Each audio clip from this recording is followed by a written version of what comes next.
Hi everyone, मेरे channel IGNOU learner में आप सभी का स्वागत है।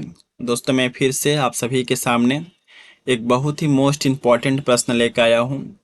यह प्रश्न है, रविदास की कविताओं में अभिव्यक्त भक्ति भावना का विवेचन कीजिए। ठीक है, यह प्रश्न जो है दिसंबर 2025 में आ चुका है।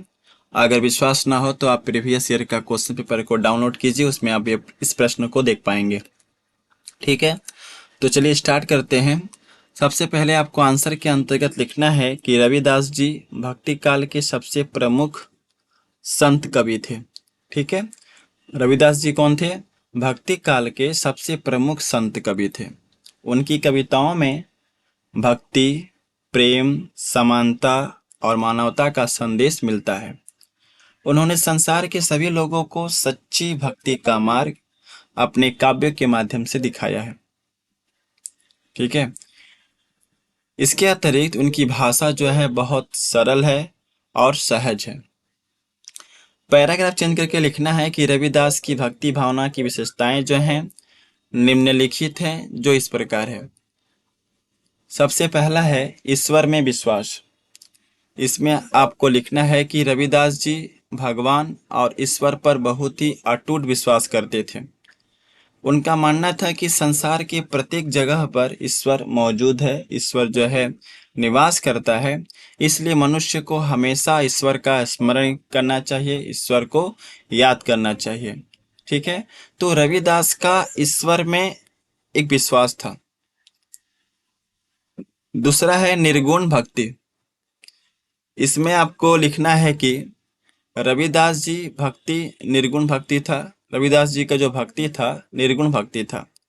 वह ईश्वर को निराकार मानते थे। वह ईश्वर को क्या मानते थे? निराकार। उनके अनुसार ईश्वर का कोई निश्चित रूप नहीं होता। ठीक है, लेकिन हर ईश्वर प्रत्येक जीव में निवास करता है, ऐसा मानना था उनका। ठीक है, आगे आपको लिखना है ईश्वर के प्रति प्रेम।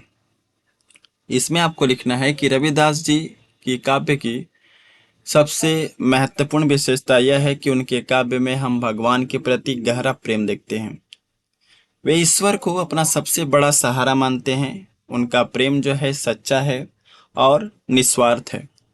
यही उनकी भक्ति की पहचान हमें देखने को मिलती है।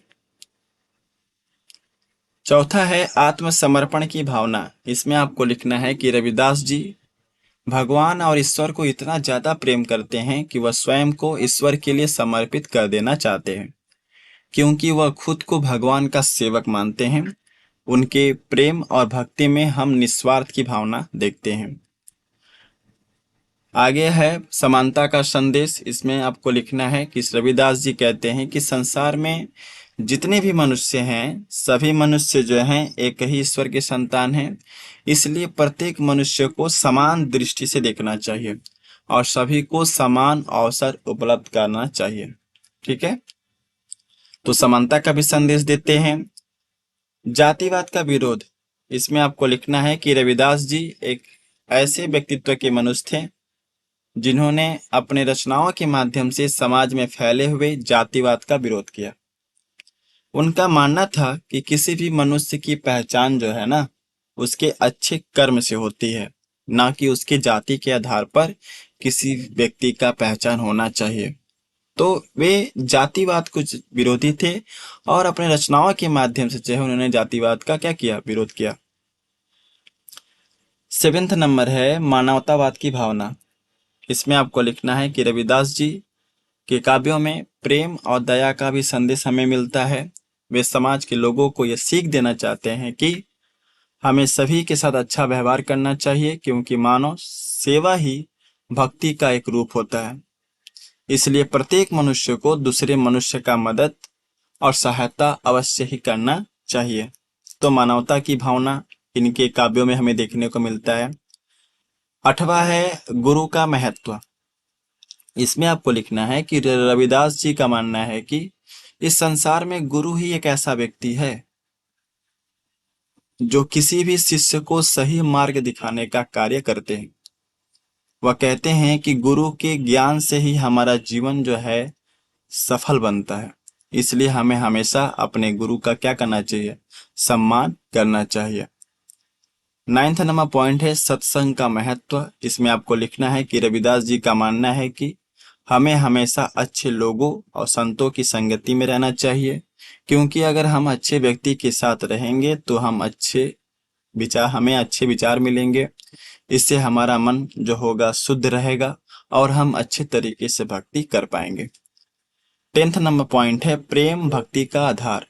रविदास जी कहते हैं कि संसार में प्रेम और स्नेह के बिना भक्ति क्या है, अधूरी है, क्योंकि प्रेम और स्नेह से ही हम किसी भी भगवान को प्राप्त कर सकते हैं। ठीक है, तो यह रहा इस प्रश्न का आंसर। कैसा ये वीडियो लगा आप कमेंट के माध्यम से बताइए, और चैनल पे अगर नए हैं तो चैनल को जरूर सब्सक्राइब करके रखिए। सो मिलते हैं नेक्स्ट वीडियो में इसी तरह के most important question and answer के साथ। तब तक के लिए जय हिंद, वंदे मातरम।